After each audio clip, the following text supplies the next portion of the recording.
Oh, I forgot to grab the Christmas present. I'll do it next segment, I promise.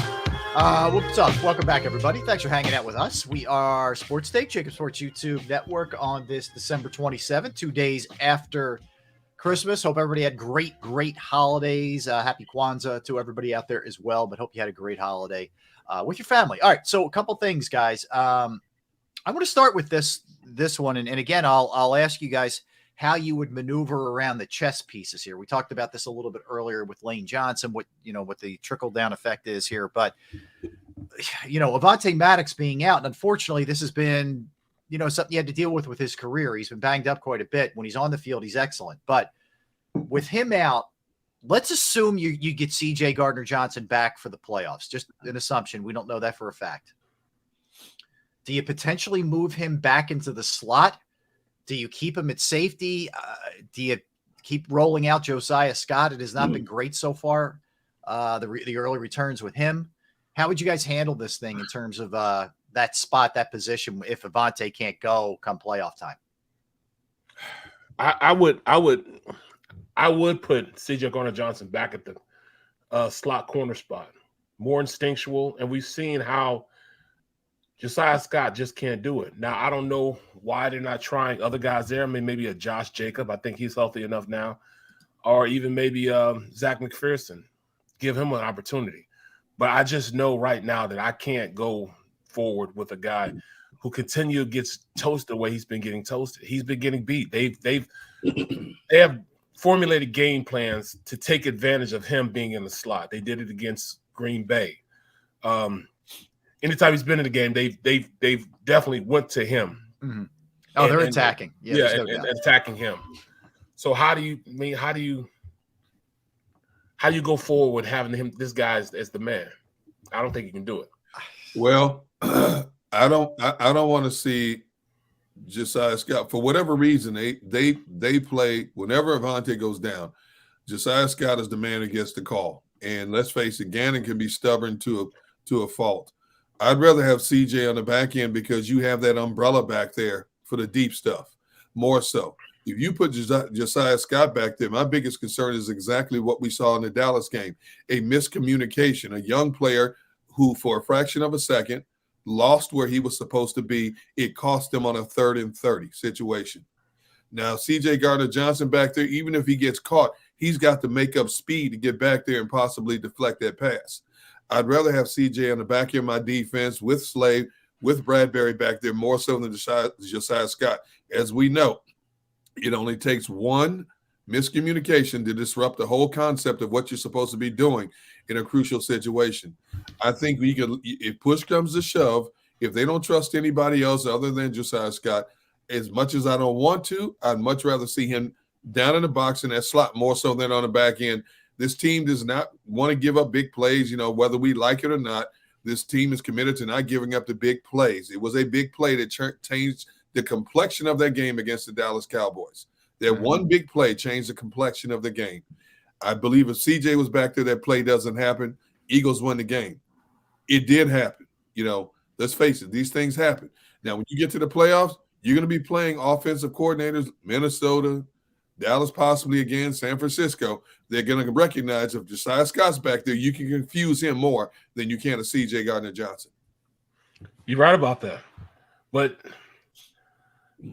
they've been focusing on getting him there, man. They've been focusing on taking advantage of him not being good enough to play in the slot. They've taken advantage of it. What are you going to do, though? I'd rather have him beat you on the underneath routes than to beat you on a 60-yard bomb. You know what I mean? You got to give a little to get a little. Since you saying it like that, Now, all right. Let me ask you guys, because how much of this number I'm about to give you, it can be attributable to the fact that Jonathan Gannon is scared to expose some of these guys. Prescott, according to Next Gen Stats, goes 24 for 24, 300 yards and 3 touchdowns versus the zone on Saturday night. Jeez. It's like watching Ed Donatell's defense in Minnesota. Yeah, man. I mean, it was just straight up picked apart. And I'm sure a lot of people are saying, do something to change it up. I get you're afraid that you're going to expose Josiah Scott a little bit more, but do something to change it up. And, I think it's a fair beef that people have. It absolutely is a fair beef. I mean, because it's not. I wouldn't even call it a beef. It's almost it is factual. Yeah, That's legit. what happened. It's a legit criticism or critique. Right. I mean, it's they're taking advantage of playing in zone concepts. I was like, well, what's going on? I mean, when they did go in and put Bradbury on the slot and used him, he went in and made a play. He read the play, made a play. After they were just getting toasted in the slot earlier, he came in, made a play. They stopped it a little bit, and then after that, they went back to playing zone again. We didn't do that against the 40. I mean, we didn't do that against Minnesota. Right. Minnesota, we put Slay at least around Jefferson the majority of the day, and he made plays. Why didn't we see the same thing with CeeDee Lamb? I guess it's because they moved around so much. Well, if they do that, then you got to go man. You got to use him. The only thing is when they did go man, Dak Prescott took advantage of it. He had 2 long runs when they were in man concept. That's a good point. Yep. It's tough, man. It's just, it's tough, man. But that's why these guys get paid the big bucks. That's exactly why they get paid the big bucks. Yeah, and look, I just think that it was a weird game in that they're able to rack up 6 sacks, right? They're able to get 6 sacks in the game. Normally, that's a good sign, And there was a couple of things, just like Driscoll could have fallen on the Miles Sanders fumble. I'm kind of all over the place here. I know I'm jumping back to the offense, but there was a Linval Joseph had an opportunity to fall on a fumble on the defensive side. It doesn't happen. Those little things, man, are sometimes the difference between a win and a loss. Everything said and done, you're on the 19-yard line with the opportunity to maybe get out of there with a 1-point win, with a backup quarterback and 4 turnovers in the game.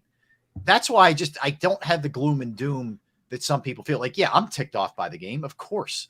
But, I came away feeling like if they play this team again with Jalen, this was assuming there wasn't going to be Lane Johnson and all this other stuff. But I feel good about the Eagles' chances. I still feel good about the Eagles' chances. It's not like it's like, oh, woe is me now. This team is done. No. I still think we're the best team in the NFL. Even with the injuries that have occurred, we're still the best team in the NFL. As we go forward, this is going to take a lot of coaching. This is where we're going to see Nick Sirianni, Gannon, and Steichen get paid for, man. We're going to see what they can do. This is why you make the big bucks. Mm-hmm. This is why you're going to have to go out there and show that you're worth your salt. You got to go out there and ball now. You got lesser talent. How you going to implement this lesser talent? Before, you were blowing people away because you had superior talent to everybody. Well, now you got to coach. Now you got to see, all right, how talented am I as a play caller? How talented am I in using the talent that I have on this team? This is where you see where Gannon is, Steichen, and Nick Sirianni, how good they are as coaches. Yeah. You're right. Here's one thing we have to caution ourselves against. 2 straight games, 2 games in a row now, they've lost a turnover battle, something they had not done all season long. 2 games in a row. If Chicago had a little bit better talent, they might have lost that game. Mm-hmm. A little bit better talent. They were able to pull it out because Chicago didn't have enough pieces to finish the job. Now, you look at the way this game flowed against Dallas, and that's going to be playoff football. The little minute things, Linval Joseph has a chance to get a fumble. It squirts away from him. A 3rd and 30 play. Fluke interceptions. Receiver doesn't. But these are things you have to guard yourself against. Your running back has now had 2 key fumbles in 2 straight games. Your 1,000-yard rusher. It's the nature of the beast in football that these things happen across the board. We see it every week, fluke stuff like this. You don't want to see the Eagles get in a situation where they lose a game on something fluke. And I think that goes to what Barrett is saying in terms of this team starting to feel itself. I mean, they've had 7 turnovers now in 2 games. That's unheard of for the Philadelphia Eagles team. And I think one thing that we overlooked going into this Dallas game is that Dallas had more turnovers than the Eagles. It was 26-25 going into that Cowboys game. Yeah. We kept, talking about how the Eagles are head and shoulders above everybody else in terms of creating turnovers, but Dallas actually had more turnovers. They had one more. Did. Yeah, they did. Mm-hmm. And then they beat them 4-1 in this game. Yeah. In turnovers. Mhm. So that's 7 turnovers for this Eagles team now in 2 straight games. And now you're possibly down your starting quarterback again this coming Sunday against an inferior opponent on paper that has better talent than the Chicago Bears do across the board. Okay. You're now down a Pro Bowl tackle, one of the best slot corners in the game. And the way a ball bounces, especially if it's cold, on a cold day, you just don't know. Yeah. And you think about it, this is really the first time I know they lost to Washington, but they faced real major adversity. They're coming off a loss. Now the injuries are starting to pile up a little bit. They've been very fortunate all year where they would get him here and there, and it wasn't for the year for the most part. It was, he's going to be back in 3 to 4 weeks. But they're starting to pile up at a really bad time, by the way. But they're starting to pile up. You're coming off a loss. They're turning the ball over more than they've turned it over in really all season. This is where we're going to find out about a little bit about their mettle in this New Orleans game. You're back at the friendly confines. You're home. You're playing a lesser team. Even if it is Gardner Minshew, you should be able to take care of business in this game. This is the New Orleans team that's underachieved all year. Yep. And let's face it, that offense, there are players on defense. You guys rightfully pointed out. But other than Olave and, I don't know, Kamara's kind of been hit or miss, there's not a lot of great talent on that side of the ball.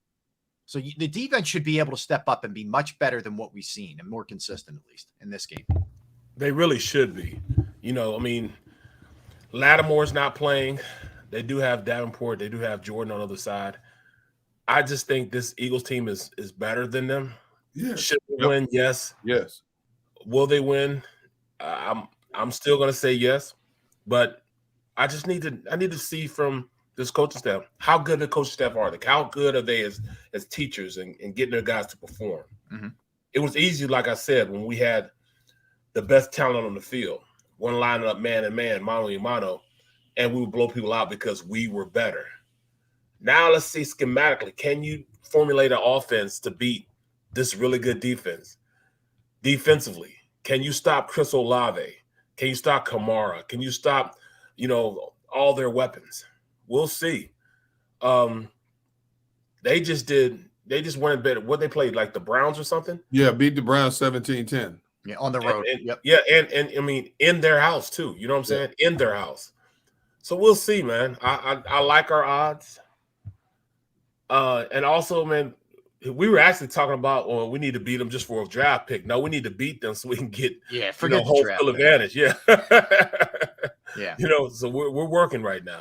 No, look, no question about it. So they do get 6 sacks. And now you have 3 guys that are over double digits, right?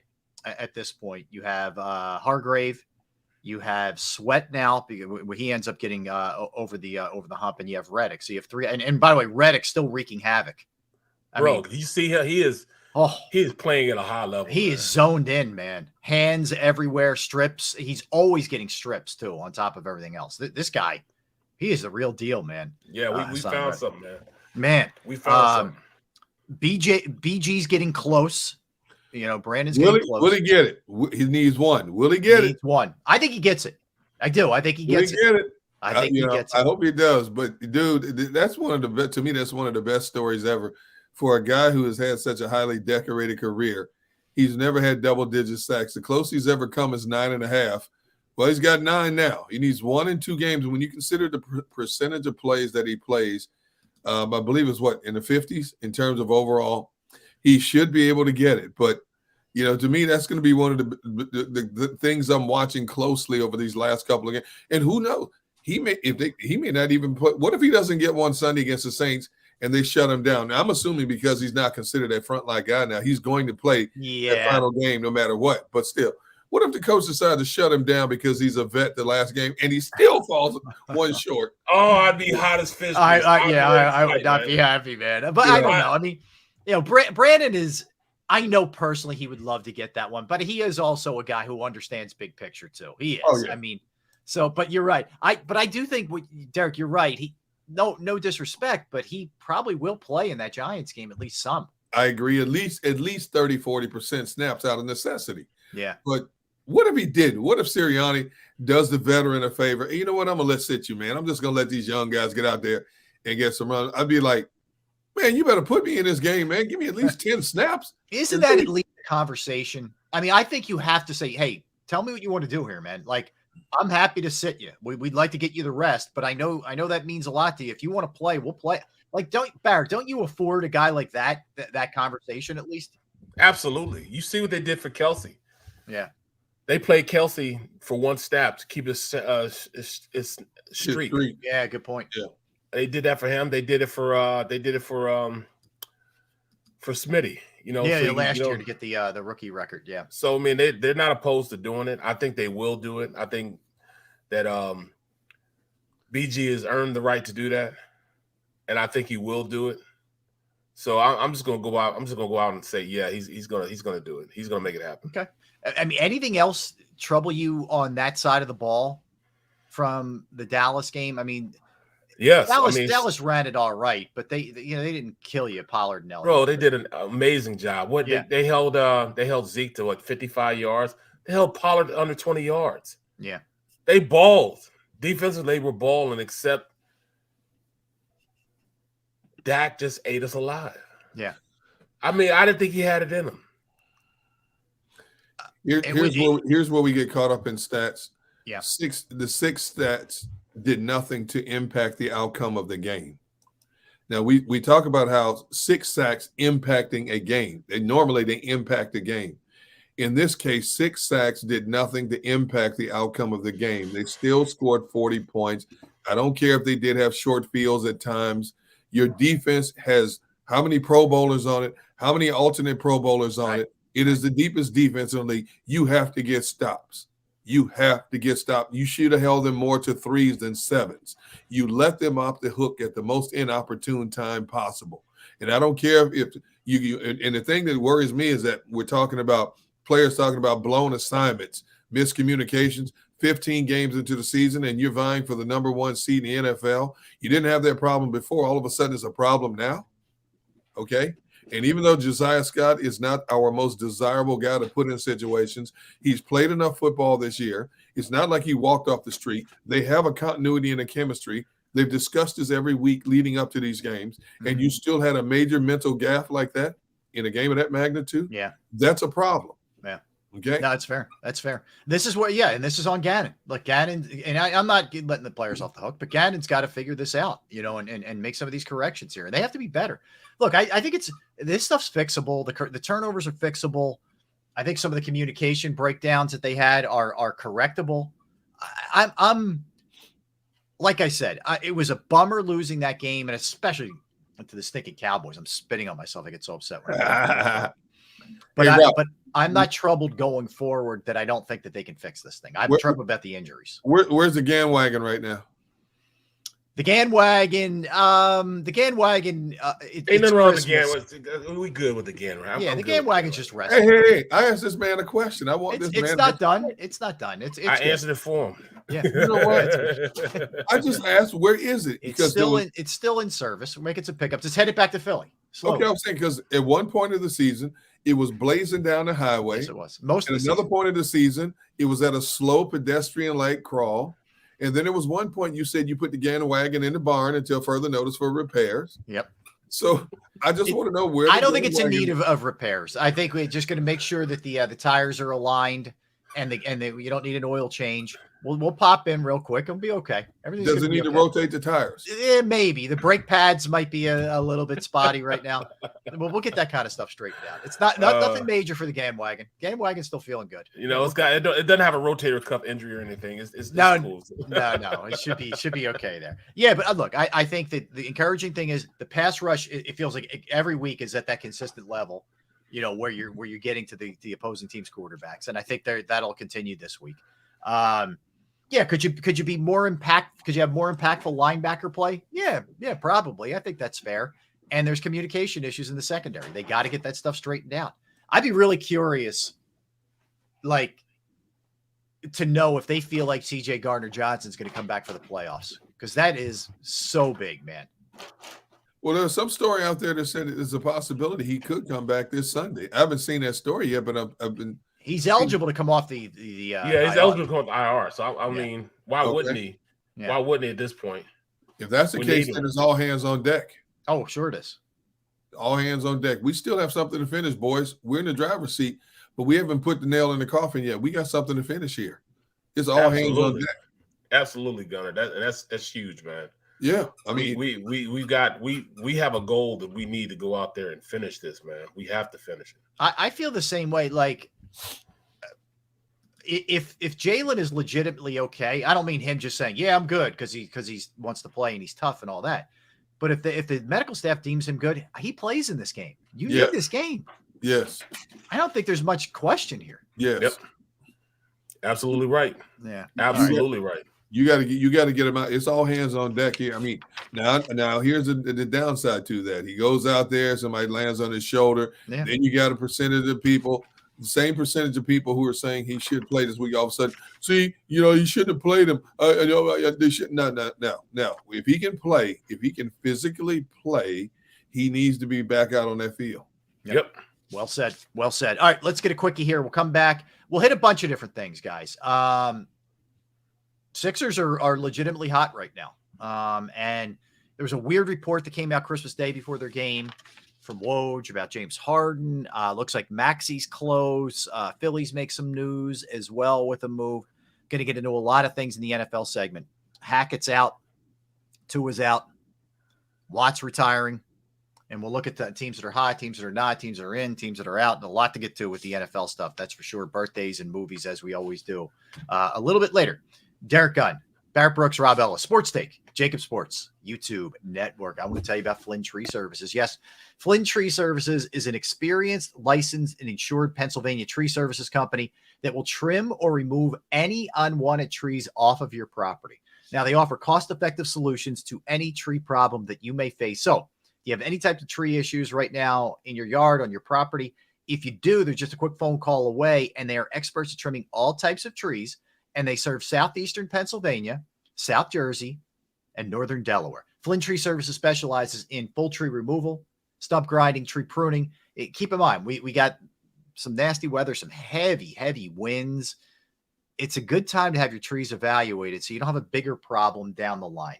You go to their Facebook or Instagram page for more information or a sampling of their work. Give Flynn Tree Services a call at 610-850-2848, 610-850-2848, or online at flynntreeservices.com. That's flynntreeservices.com.